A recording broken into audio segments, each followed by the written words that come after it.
电视剧里没有穷人，这句话一点都不假，就连在宣判中也不例外。不知道大家发现了没有，故事的主人公齐衡住的房子是非常豪华的，家里的整体装修风格也是怎么大气怎么来。别人娶妻最怕的就是累赘，齐衡倒好，娶一个妻子白送一个小舅子，就因为自己没有岳母和岳母，就得照顾起小舅子的责任。结婚多年，因为妻子一直忙于工作，导致两人一直没有孩子。不过齐衡的忧愁一点都不减，因为小舅子正值叛逆期，整天跟他作对，尤其是妻子失踪之后，小舅子便一发不可收拾了。可即便如此，齐衡也得把挣的钱给小舅子花，如同一个父亲一般，把小舅子当成儿子一般看待。照这态度下去，恐怕他以后得给小舅子买房娶妻吧。不过相信齐衡还是有那个能力的，毕竟他的职业是法官，在待遇方面肯定是非常优渥的。不过待遇再好，跟书记比起来，那还有着天壤之别的。因为书记住的可是别墅，面积大到离谱不说，出门待遇更是不要太优渥。不过在这部剧中，书记主打的是一个清正廉明，生怕别人给他送礼，而且一身正气，从来都不为他人走关系。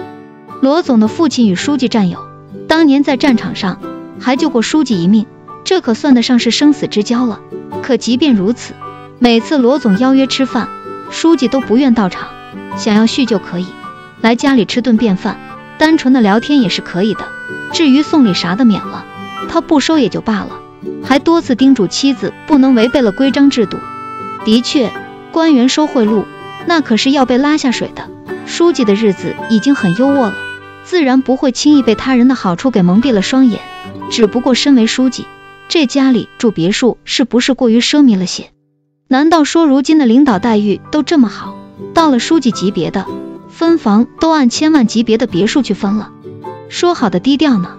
在这部剧中是一丁点都看不到。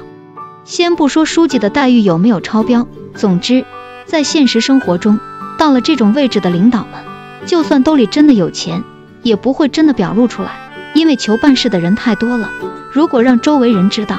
自己当了官之后日子过多有多享受，别提上门的人有多少了。所以即便有钱，他们也不会如此露骨的表现出来，除非私下里买别墅。当官者的奢靡，恐怕也是真实生活的写照吧。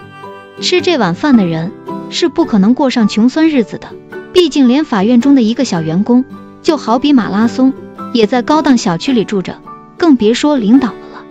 就好像在他们的世界里，压根就没有什么烦心事。现实生活就不同了，哪里有那么多的豪宅，小员工能买得起房已经算是很优秀了吧。